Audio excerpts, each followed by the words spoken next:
down. I feel like I've been away for a couple of weeks, so I've got 2 or 3 just like busting to get out. Amy, I'm really setting the bar low for our conversation here. So it's been a real treat over the summer just to hear Paul. Great job last week hearing Paul's story and others throughout the summer. When like, what am I doing? Starting to point everybody out. I'll forget. But like, it's just been a joy to hear people's stories, to hear where they've came from, hear where they're at now, and just the stories of Jesus and their favourite stories of Jesus that have almost like kept them fueled and sustained, and I've been beyond grateful for that. And just before Amy comes, just so that you know, from next week on through the autumn season, we're going to be looking at the parables of Jesus. Just felt like over the last number of weeks, that's just where we want to land. And although we're not going to have the same sort of feeling of informal conversation, there's still something about the parables of Jesus that just open up. Like, they're just so accessible, but they're also, like, there's also something in them that the wisdom of Jesus that they'll speak to somebody else in a different way that they'll speak to me. So it feels like as we go through the parables over the next number of Sundays, it continues to open that idea of just being able to have different voices, maybe even conversational style. But anyway, that's where we're going in our Sundays over the next couple of months. And in our midweeks, just while we're on that, in our midweeks, we're going to be picking up another book. We're going to be looking at the book that Alan Emerson and Adam Cox wrote. And the guys at 24/7 have put really, really helpful resources together for midweeks or for Sunday mornings. So we're going to be doing that. There's again, we'd encourage you to get the book. We'll put the link up if we can find a way to get that book for a bit cheaper. We're going to be going through that book. Again, don't feel like you have to read it, because there's going to be enough material and resources that you'll be able to follow along with it. So that's what we're going to be doing over our Wednesday nights from Wednesday week. So that's just to give you an idea of where we're going. Be praying for that. I think it's really important that we're just hearing from Jesus together. So Amy, come on ahead. Let's go. What the best way to finish it off? Our last Sunday of the summer, hearing from the wonderful people in this place, this church family, and we're going to finish off with a bit of Amy's story. You've got your own mic, Amy. I'll get it. They're not designed for short people. Do you want to stand? I'll stand with you if you prefer. I'm all right. I'm up. Now that you're up. So yeah, just as we've done, I guess obviously everybody knows Amy, but still think it is good. You can sometimes know and be excited and celebrate where people are at, and maybe forget where they've came from, even though we've known people for a long time. And so just in case people don't know, maybe even remind me. Tell us a bit about your story, Amy, where you came from, story of faith, anything you want to share with us. So you kind of got the prelude to my story in hearing Mum's story a couple of weeks ago. But I suppose just to kind of start from where she left off, if you like, in case you weren't here, it was a long journey for Mum and Dad to have me, and when I was born, it was a really difficult birth, and it actually resulted in me being born with a fractured skull. And at the time, the doctors told Mum and Dad that level of injury they'd only ever seen in a baby who'd been in a head-on car crash. And so they didn't know what the implications of that were going to be. Brain damage, lots of different things were highly possible, a possible outcome of that. And so the church that Mum was part of at the time prayed. They prayed over me, they were praying for me, and at the 6-week checkup, we went back and the doctor said that there was no sign of any injury. They wouldn't have known that the injury had happened. And so I was fully healed. And so yeah, I suppose that's kind of my starting off point in life. That's how I came into the world. And it's funny, I grew up in a church where it wasn't necessarily like you wouldn't talk about like the date you got saved or like about praying a prayer to be saved. It wasn't that. That wasn't the kind of language or the kind of culture, I feel like, of the church that I grew up in. And so when I was 16 and did start going to a youth group where they talked about that kind of thing, I remember feeling like, oh, like I never did that. I don't know when I prayed a prayer. I don't, And I remember having this moment sitting in church hearing them do an altar call and thinking like, well, I never did that before. Does that mean I'm not a Christian? And just really like in the gentle way that God does, whisper and be like, come on, Amy. And like, you know me and you know me. And so I suppose that's my story, is that I don't ever remember not knowing Jesus. And it's been a journey, and it's been, and it's still a journey, but I think can say that I've known Jesus walking with me through my life, through my whole life. And I think probably from quite an early age, he gave me a real love for the church and a real love for serving the church. And so when I was around 15, the church I was in had a lot of younger kids and a lot of adults, and then I was somewhere in the middle. And so I started running the preteens group, and that was something that I felt like God led me to do. I don't know that I would say I heard a clear voice or anything, but I just remember thinking, well, I'm here, and this is something that I can maybe do to serve the other people, or the other kids that are around. And so I used to do the kind of preteens every Sunday. And I think just over time, I suppose, as I look at different parts of my story, I think that's probably where it comes back to, is that God has called me to serve the church, and that just looks different in different seasons. But at each stage, that's where he's brought me to. And so I think around that time as well, I remember just reading, it might have been in one of those Word For You Todays, it was on Jesus' baptism, and I remember feeling like that was something that I wanted to do. The church I was brought up in did child baptisms, but we'd gone to a different church whenever I was born, and so they'd done a dedication, and so I just felt like it was something that I wanted to make the decision and do, and so cover all bases, that is it, yeah. For sure. So I had a sprinkling as an adult baptism, which is different again. But yes, I, at 16 then, was baptised in my church that I grew up in. And at that point, I was sort of going between two churches. I was going to our local church in the village that I grew up in Bonnybridge. And then I also was going to the youth club and evening service of, at that time, it was Larbert Pentecostal Church, which some of you know, or Found Church now.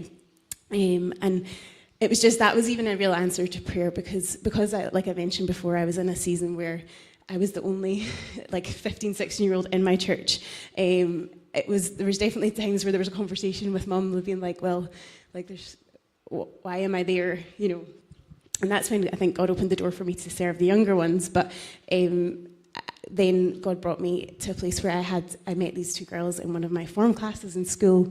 We became really good friends, not knowing that each other went to church or were Christians, and then obviously that came out and they invited me along to their youth group, and that was probably really transformational for me as well, because I think there's something so valuable about having peers at any age, wherever you're at, whether that's as young parents, having young parents around you, whether that's being older and having older people around you. I think it's good to have a group of peers around you to support you and to walk alongside you, as well as a mixture of people. But that was really pivotal, I guess, for me.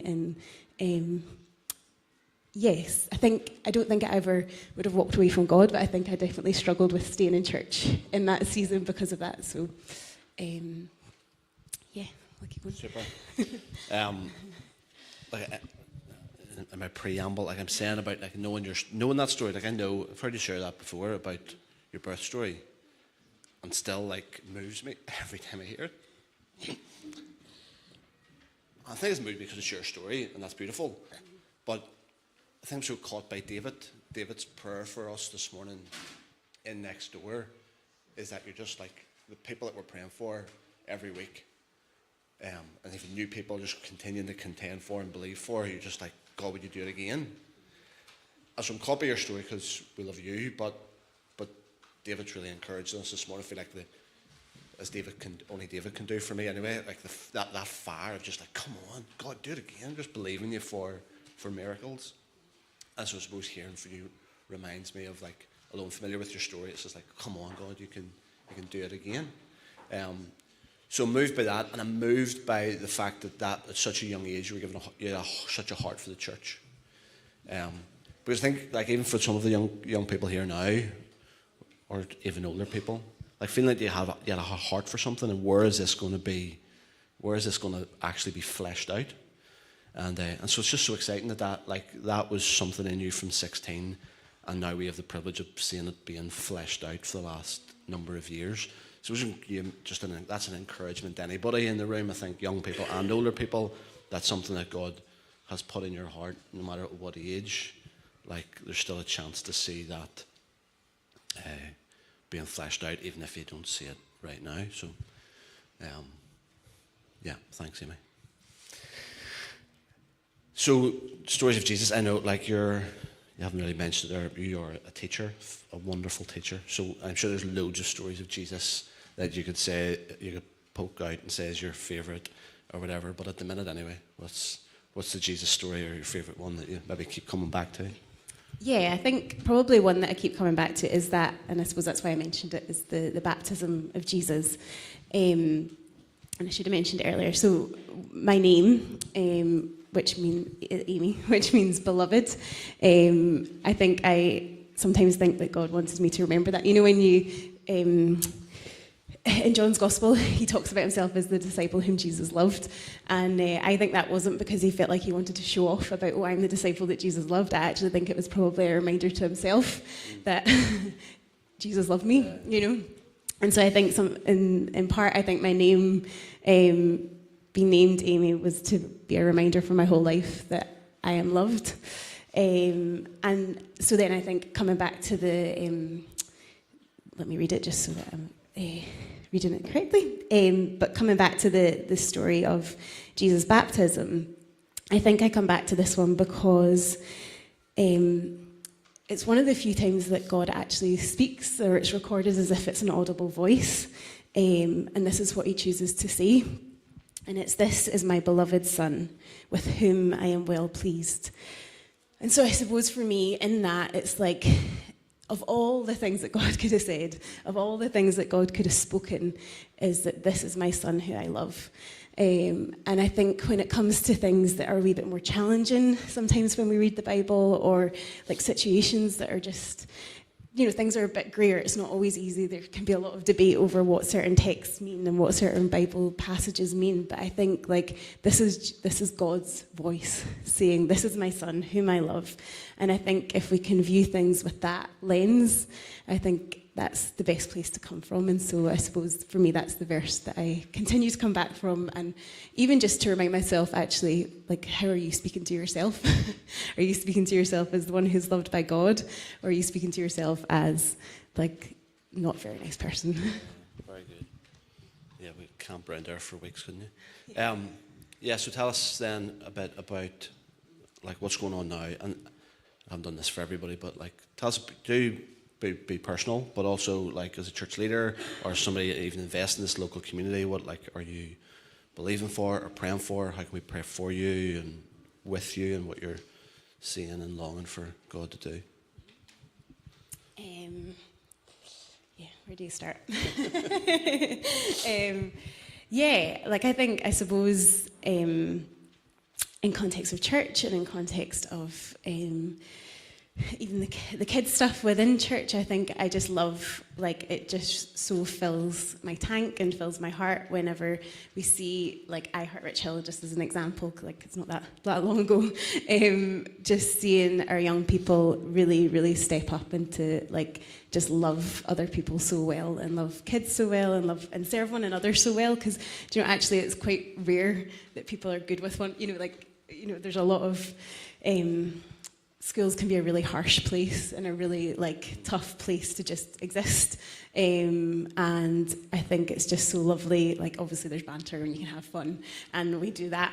But I think it's just so nice to see our young people really stepping up and stepping into that. And so I suppose just more, more of that, more of and more for the young people of this village that like could engage with that and could discover actually there's more than there's more to this.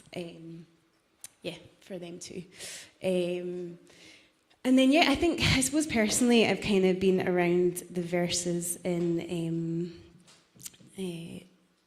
sorry, let me get it up, in Exodus. It's after Genesis. It's after Genesis, thanks. Just the story of Moses and the Israelites are camped out, and God's been leading them through the wilderness. And basically Moses is asking God, like, don't send us if you won't go with us. Like, we're only going to go if you go with us. And so I suppose that's kind of where I guess I'm at, is just like, you know, asking those questions like, what does it look like, you know, what's next for me, or am I camping out here? Am I taking a step in this direction? But whatever step it is, I want it to be in step with you and not, yeah. I think he's just told me there you are camping out in Rich Hill and in this church, so don't worry. Within Rich Hill, what step am I taking? Don't worry about that. Next, think of a different one. That's not the right answer. Next. Well, no, that's brilliant, Amy. It's brilliant. Thank you. That's really good. Anything else? All good? Yeah. Super. Amy, thank you. Why don't we thank Amy?